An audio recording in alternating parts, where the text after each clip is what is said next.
Welcome to my YouTube channel Saraswati commerce academy.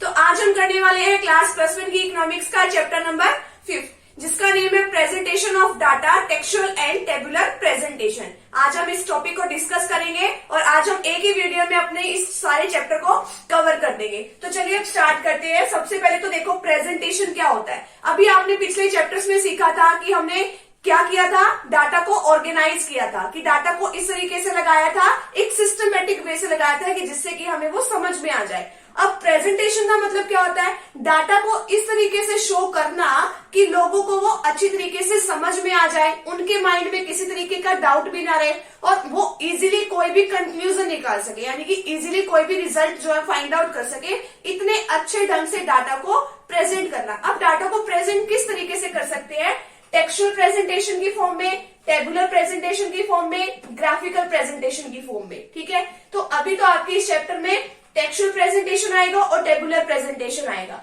Textual का तो मतलब आप समझते ही होंगे, टेक्स्ट की फॉर्म में आप कोई प्रेजेंटेशन दे रहे हो। ठीक है, टेक्स्ट लिखा हुआ है, presented in form of text.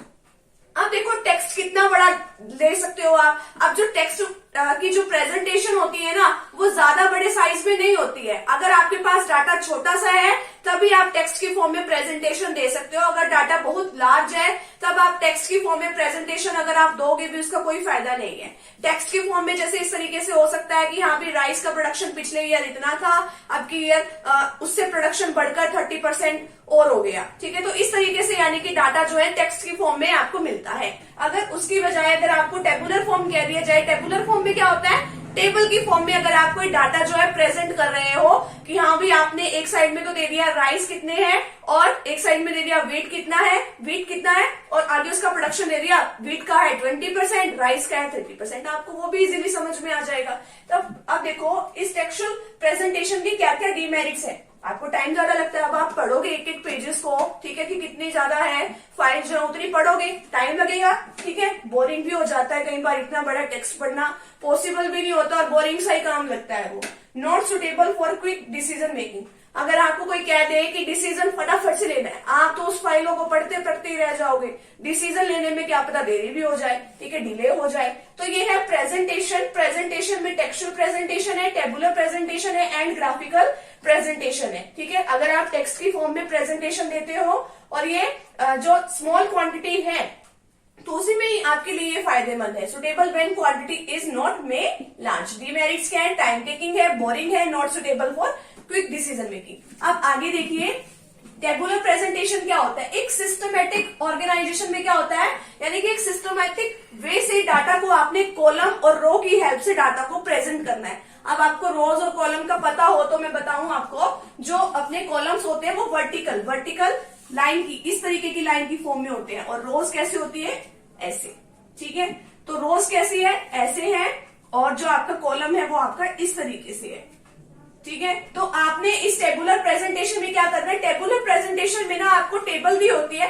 Table में आप इजीली फाइंड आउट कर सकते हो। जैसे आपका डिफरेंस होता है, अगर आप किसी क्वेश्चन में डिफरेंस लिखते हो, difference between this and D, ठीक है, तो आप क्या करते हो, इसमें आप डिफरेंस में आप एक टेबल बनाते हो, उससे आपको पता चल जाता है। एक साइड में आपके बेसिस लिखे होते हैं कि डिफरेंसेस के की पॉइंट्स क्या है, फिर आप एक साइड में किस किस के बीच में डिफरेंस लिख रहे हो वो आप टेबल की फॉर्म में आप दिखाते हो। तो उससे डिफरेंस कितना अट्रैक्टिव भी लगता है, देखने में भी सुंदर लगता है वो। ठीक है, तो इस तरीके से और इजी भी लगता है हमें। अब देखो इसमें क्या क्या दिया जाता है टेबुलर प्रेजेंटेशन में, आपके कॉम्पोनेंट्स है। तो सबसे पहले है टेबल नंबर। इसमें ना टेबल नंबर दिया जाता है कि अगर आपने 1 2 3 4 कितनी टेबल बना ली तो आप उसको एक सीरीज दे दोगे, उसको 1 2 3 4 नंबर दे दोगे, जिससे आपको पता चल जाएगा कि आप किस टेबल की बात कर रहे हो। ठीक है, तब आपने एक ऐसे फॉर्मेट बना लेना है इसका टेबुलर प्रेजेंटेशन का। ठीक है, ये कॉलम है आपकी इस तरीके से और ये है आपकी रोज। ठीक है, तो सबसे पहले टेबल नंबर, मान लो टेबल नंबर फर्स्ट है तो आपने यहां डाल दिया फर्स्ट। ठीक है, आगे लिखोगे टाइटल। टाइटल की किस बारे में आप मतलब ये प्रेजेंटेशन दे रहे हो। ठीक है, तो आपने टाइटल लिखना है। मान लो मैंने टाइटल लिया production of food grains in India. ठीक है। अब आगे देना है आपने हेड नोट, ठीक है। अगर आपको और भी कुछ इसके बारे में स्पेसिफिक इंफॉर्मेशन देनी है जो कि टाइटल में इतना बड़ी नहीं दी जाती, वो आप हेड नोट में दे सकते हो कि अब जो प्रोडक्शन मैंने लिया है फूड ग्रेन्स का, अनाज का, तो वो किस फॉर्म में है, लैक्स में है, टन्स में है, कितनी मतलब किस फॉर्म में है, वो आपने हेड नोट में दे दिया। सब हेड, अगर आपको कुछ और फर्दर इंफॉर्मेशन बतानी है तो वो आपने सब हेड में ले लेनी है। फुट नोट क्या होता है, जो आप नीचे, ठीक है, अगर ऊपर कोई मतलब इंफॉर्मेशन देने से छूट गई हो, रह गई हो, तो वो आप नीचे फुट नोट में दे सकते हो। और एक आती है आपकी बॉडी की, आपने इसमें अंदर क्या लिखा है, क्या क्या मटेरियल आपने इसके अंदर लिखा है। मान लो मैंने, अब देखो प्रोडक्शन में मैंने क्या क्या लिया, कॉलम में प्रोडक्शन ले लिया, टोटल क्वांटिटी ले ली और परसेंटेज ले ली, ठीक है। और रोज में मैंने क्या लिया है, राइस, व्हीट, अदर्स, ठीक है। अब देखो यहाँ पे मैंने फिर इसके बारे में जो भी डाटा लिखा है, राइस का कितना प्रोडक्शन है, ठीक है, आगे इसकी टोटल क्वांटिटी कितनी है, सेल कितनी है, तो ये सब क्या है, इसकी बॉडी ऑफ द टेबल है। अब सोर्स यानी कि कहां से मैंने डाटा कलेक्ट किया, खुद से डाटा कलेक्ट किया है या सेकेंडरी, ठीक है। तो वो सोर्स क्या है वो आपको लिखना पड़ेगा। मान लो मैंने डाटा इकट्ठा कहां से किया है, इकोनॉमिक सर्वे की रिपोर्ट से, जो कि 2013-14 की मैंने वहां से डाटा कलेक्ट किया है, तो आपको वो लिखना पड़ेगा कि सोर्स क्या है इसका, ठीक है, ताकि जो रीडर है, जो पढ़ने वाला है, उसको भी विश्वास हो जाए कि हाँ भी ये डाटा सही है। तो ये तो है आपके कंपोनेंट, जो कि मैंने एक टेबल की हेल्प से आपको बता दी। ये वाली टेबल आपकी बुक में भी मिलेगी, आप चाहे तो वो वाली टेबल भी कर सकते हो, देख सकते हो वहां से। अब आगे क्या है, इसके फीचर्स क्या है, गुड टेबल के कंपैरिजन करना इजी हो जाता है। मैंने अभी बताया था कि अगर आपको कोई डिफरेंस का क्वेश्चन है, तब आप लाइन लगा के इस तरीके से टेबल के फॉर्म में डिफरेंस बता सकते हो कि हाँ भी इसमें ये वाला पॉइंट होता है, इसमें ये वाला पॉइंट नहीं होता, तो आप कंपैरिजन कर सकते हो। आइडल साइज, अब देखो इस टेबल का जो साइज है वो ना तो बहुत ज्यादा छोटा हो, ना ही बहुत ज्यादा बड़ा हो, अपने रिक्वायरमेंट के अकॉर्डिंग सही से अच्छी सी हमें टेबल फॉर्म करनी है, ठीक है। बड़ी या छोटी नहीं होनी चाहिए कि हमारा डाटा भी ना आए, इतनी भी छोटी नहीं होनी चाहिए, और क्या पता हमारा डाटा तो इतने से में आ जाए और हमने बना दी इतनी बड़ी टेबल, उसका भी कोई फायदा नहीं है। नेक्स्ट है एब्रीविएशन। एब्रीविएशन का मतलब क्या होता है, एब्रीविएशन का मतलब है कि हमें ज्यादा ही शॉर्ट फॉर्म का यूज नहीं करना चाहिए। कभी हम इतनी ज्यादा शॉर्ट फॉर्म का यूज कर दें कि पढ़ने वाले को समझ ही ना आए हाँ भी किस बारे में बात की जा रही है। परसेंटेज, अगर हमें रिक्वायरमेंट हो कि डाटा को हमें परसेंटेज की फॉर्म में दिखाना है या रेशियो की फॉर्म में दिखाना है, तो हम वो भी दिखा सकते हैं। सोर्स ऑफ डाटा, जैसे हमने यहाँ पे बताया है कि इकोनॉमिक सर्वे की रिपोर्ट से मैंने डाटा कलेक्ट किया है, तो आपको वो भी बताना है ताकि रीडर को विश्वास हो जाए कि हाँ भी ये रिपोर्ट सच मतलब है या नहीं है, ठीक है। और जो टेबल की फॉर्म में जो होता है, फीचर्स क्या है इसके, कि ये सिंपल वे में हमें प्रेजेंट करना चाहिए, ठीक है, और ना ही ज्यादा ये कॉस्टली भी नहीं होती है, ठीक है। तो ये क्या है हमारे फीचर्स ऑफ गुड टेबल। तो चलिए अब डिस्कस करते हैं काइंड्स ऑफ टेबल्स। ये है kinds of table. Kinds of table को देखो थ्री वे से कैटेगराइज किया गया है, according to purpose, according to originality और अकॉर्डिंग टू कंस्ट्रक्शन। अब देखिए अकॉर्डिंग टू पर्पस, इसको दो तरीकों से क्लासिफाई किया गया है, एक तो जर्नल पर्पस और एक है स्पेशल पर्पस। जर्नल पर्पस का जो मेन ऑब्जेक्टिव है ये नहीं है कि किसी स्पेशल काम के लिए इसको मतलब ये टेबल बनाई जा रही है, ये तो ना एक रेफरेंस फॉर्म में भी टेबल बनाई जाती है जो कि स्पेशल ऑब्जेक्टिव को पूरा करने के लिए जो कि हेल्प करती है, तो ये ऐसे ही बना ली जाती है जर्नल पर्पस ओनली। अब देखो स्पेशल पर्पस ओनली। अब देखो जब इसमें बता ही दिया है कि ये टेबल जब बनाई जाती है जब हमारा कोई स्पेशल ऑब्जेक्टिव हो, जैसे कि अब कोरोना टाइम पीरियड में क्या है कि हमें वैक्सीन का डाटा चाहिए, ठीक है, कि कितने लोगों को वैक्सीन लग चुकी है, कितने ओल्ड पीपल को वैक्सीन लग चुकी है, ठीक है, कितने यंग पीपल्स को लग चुकी है, कितने बच्चों को लग चुकी है। तो हम अगर ये टेबल की फॉर्म में जो डाटा इकट्ठा करते हैं, अब देखो इसमें तो हमारा कुछ पर्पस हुआ ना, देखना है ना हमें कितनों को लग गई है कितनों को नहीं लग गई है, तो ये क्या है हमारा स्पेशल पर्पस ओनली, जो किसी स्पेशल ऑब्जेक्टिव को ध्यान में रख के जो टेबल जो है बनाई जा रही है उसको क्या कहते हैं, स्पेशल पर्पस ओनली, ठीक है। नेक्स्ट है हमारे पास according to originality. According to originality के अकॉर्डिंग इसको टू टाइप से कैटेगराइज किया गया है, ओरिजिनल टेबल और डिराइव टेबल। ओरिजिनल टेबल का क्या मतलब होता है, ओरिजिनल टेबल वो टेबल होती है जो कि ऐसी रो फॉर्म में हमारे पास अवेलेबल होती है, उसके अंदर किसी तरीके का कोई चेंज नहीं किया गया है, ठीक है। डिराइव टेबल वो होती है कि जिसके अंदर हम अपनी रिक्वायरमेंट के अकॉर्डिंग हम उसमें चेंज कर लेते हैं और वो फिर जो टेबल है वो दोबारा से बनाई जाती है अपनी रिक्वायरमेंट के अकॉर्डिंग, जिस तरीके की हमें टेबल चाहिए थी। अब नेक्स्ट आता है according to construction. According to construction में हमारे पास 2 टाइप्स की टेबल होती है। सबसे पहले तो सिंपल टेबल और कॉम्प्लेक्स टेबल। अब सिंपल टेबल तो बिल्कुल ही सिंपल होती है, ठीक है। जैसे कि मैं आपको बताऊं, यहाँ पे सिंपल टेबल का यहाँ पे एक एग्जांपल है कि देखो यहाँ पे number of student in a college, हमें पता लगाना था कि स्टूडेंट्स कितने हैं हमारे कॉलेज में। अब देखो क्लास ले ली हमने यहाँ पे बीकॉम, बीएससी, बीबीए टोटल। अब यहाँ पे मैंने फिगर जो अपने अकॉर्डिंग ले ली, बीकॉम में इतने हैं, बीएससी में इतने स्टूडेंट्स हैं, बीबीए में इतने हैं, टोटल इतने हैं, ठीक है। टोटल में यहाँ पे एक 0 और आएगी। अब देखिए यहाँ पे ये तो है हमारी सिंपल वी टेबल। अब नेक्स्ट है कॉम्प्लेक्स टेबल। कॉम्प्लेक्स टेबल को आगे 3 टाइप से कैटेगराइज किया गया है, डबल टेबल, ट्रिपल टेबल और मैनीफोल्ड टेबल। अब डबल टेबल तो देखिए, अब यहाँ पे जो सिंपल टेबल थी इसको थोड़ा सा और एक्सटेंड कर दिया गया है। यहाँ पे तो क्या था, सिर्फ नंबर ऑफ स्टूडेंट्स बताए गए थे। यहाँ पे मैंने किस तरीके से बता दिया कि यहाँ पे कितने बॉयज हैं और कितने गर्ल्स हैं। यहाँ पे नंबर ऑफ स्टूडेंट्स को हमने थोड़ा सा और बढ़ा दिया कि बीकॉम में इतने बॉयज हैं, टोटल में से इतने बॉयज हैं और इतनी गर्ल्स हैं। बीएससी में इतने, टोटल में से इतने बॉयज हैं और इतनी गर्ल्स हैं। इसी तरीके से बीबीए में इतनी गर्ल्स और इतने बॉयज हैं। यहाँ पे टोटल लिख दिया हमने। ये है हमारी डबल टेबल, थोड़ा सा और एक्सटेंड कर दिया।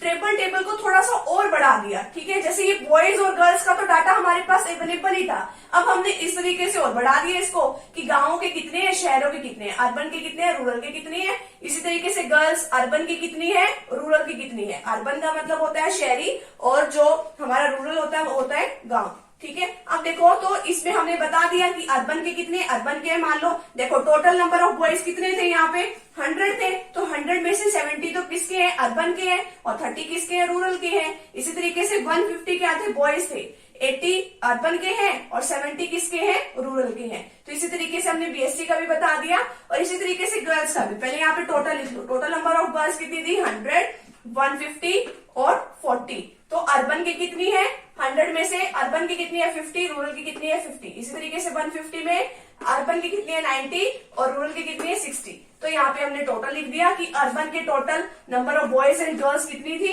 70 और 50 का टोटल किया 80 और 90 का टोटल किया। तो इसी तरीके से हमने ऐसे रूरल का टोटल करके और टोटल कर दिया। और मैनीफोल्ड का मतलब क्या होता है, मैनीफोल्ड का मतलब इसको थोड़ा सा और एक्सटेंड कर दिया, थोड़ी सी और कैरेक्टरिस्टिक्स हमने इसकी बता दी।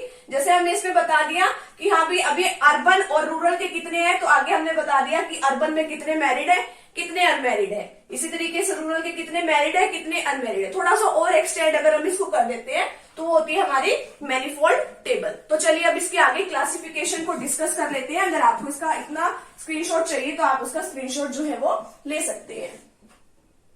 तो अब देखिए classification of data and tabular presentation. अब क्लासिफिकेशन किस तरीके से करते हैं डाटा की, qualitative classification, quantitative classification, temporal classification और स्पेटियल क्लासिफिकेशन। अब देखिए सबसे पहले हमारे पास आता है क्वालिटेटिव क्लासिफिकेशन। अब क्वालिटेटिव यानी कि उनकी क्वालिटी वाइज उनको क्लासिफाई करना है टेबुलर फॉर्म में। जैसे अगर हम ये देखना चाहते हैं कि कितने लोग रूरल एरिया से बिलोंग करते हैं, कितने अर्बन से बिलोंग करते हैं, उनमें से कितने स्किल्ड है, कितने अनस्किल्ड है, तो उनकी क्वालिटी के वाइज हमने उसको क्या कर दिया, क्लासिफाई कर दिया टेबल की हेल्प से। अब नेक्स्ट आता है हमारे पास क्वांटिटेटिव क्लासिफिकेशन। क्वांटिटेटिव जिसमें नंबर्स की फॉर्म में हम क्लासिफाई करते हैं, जैसे कि मार्क्स ऑब्टेन्ड बाय स्टूडेंट, कि कितने बच्चों ने कितने कितने मार्क्स जो है लिए हैं। अब मार्क्स 20 से 30 के बीच में 3 बच्चों के मार्क्स हैं, 30 से 40 के बीच में 7 और 40 से 50 के बीच में 5, 60 से 70 8। ठीक है, तो इस तरीके से हमने क्वांटिटेटिव फॉर्म में, नंबर्स की फॉर्म में डाटा को रिप्रेजेंट कर दिया टेबल की हेल्प से। अब टेम्पोरल क्लासिफिकेशन कौन सा होता है, जिसमें हम टाइम के बेसिस पे हम उसको क्लासिफाई करते हैं। देखिए जैसे कि इसमें बता रखा है एनुअल सेल ऑफ सेलफोन्स, कि कितनी एनुअल सेल हुई है। अब देखो ये ईयर्स दे रखी है, यहाँ पे सेल्स दे रखी है। 2006 में इतनी सेल हुई है, 2007 में इतनी, 2008 में इतनी, 2009 में इतनी। ठीक है, तो यानी कि ये टेम्पोरल क्लासिफिकेशन है, टाइम के अकॉर्डिंग हमने इसको क्लासिफाई कर दिया। अब लास्ट आता है हमारे पास स्पेटियल क्लासिफिकेशन, जिसके अंदर हम रीजन्स के बेसिस पे, कंट्री के बेसिस पे, रूरल अर्बन के बेसिस पे हम डाटा को क्लासिफाई करते हैं। जैसे कि हम इसका बता रखा है इसमें Indian students of different countries of world, कि कितने इंडियन स्टूडेंट्स हैं जो अलग अलग कंट्रीज में जाके स्टडी कर रहे हैं, या कितने इंडियन स्टूडेंट्स हैं वहां पे अलग अलग देशों में। यूएसए में इतने हैं, यूएसए में इतने स्टूडेंट्स हैं, यूके में इतने हैं, जापान में इतने हैं, ठीक है। तो ये सब जो है वो स्पेटल क्लासिफिकेशन है कि किस किस तरीके से इसको क्लासिफाई किया गया है, क्वालिटेटिव, क्वांटिटेटिव, टेम्पोरल और हमारा लास्ट है स्पेटल क्लासिफिकेशन। अब इसकी मेरिट्स क्या है टेबुलर प्रेजेंटेशन की, ये है सिंपल प्रेजेंटेशन। अब टेबुलर फॉर्म में प्रेजेंट करने से क्या हो जाता है, जो जितना भी डाटा होता है वो इजी वे से हम उसको प्रेजेंट कर सकते हैं, हमें वो इजीली समझ में भी आ जाता है वो डाटा, ठीक है। अगर हम टेक्स्ट के फॉर्म में डाटा रीड करने लगे उससे तो बेटर है ना कि हम टेबल की फॉर्म से इजीली समझ जाते हैं। देखो जैसे अगर ये बताए 20 से 30 के बीच में 3 स्टूडेंट्स के मार्क्स है, ऐसे कितना अजीब लगेगा ना। तो 20 to 30 3 स्टूडेंट्स, तो कितना इजी लग रहा है। इजी एनालिसिस कर सकते हैं डाटा को हम, मीन, मोड, मीडियन आगे आपके चैप्टर्स में आएगा, ठीक है। तो वहां से आप इजीली जो है डाटा को आप एनालाइज कर सकते हो। अब हाईलाइट कैरेक्टरिस्टिक्स ऑफ डाटा, जो भी मेन कैरेक्टरिस्टिक्स है डाटा की वो इसमें एनालाइज हो जाती है हमें, और इकोनॉमिकल है, हमारे पेपर की भी सेविंग होती है, टाइम भी बचता है, हम इजीली रीड आउट भी कर सकते हैं, ठीक है, बनाने वाले का भी टाइम बचता है। तो ये सब है हमारे classification of data and tabular presentation. तो इसी के साथ जो हमारा ये पूरा चैप्टर है वो यहाँ पे हमारा कवर हो जाता है। तो मिलते हैं नेक्स्ट चैप्टर के साथ। Thank you very much.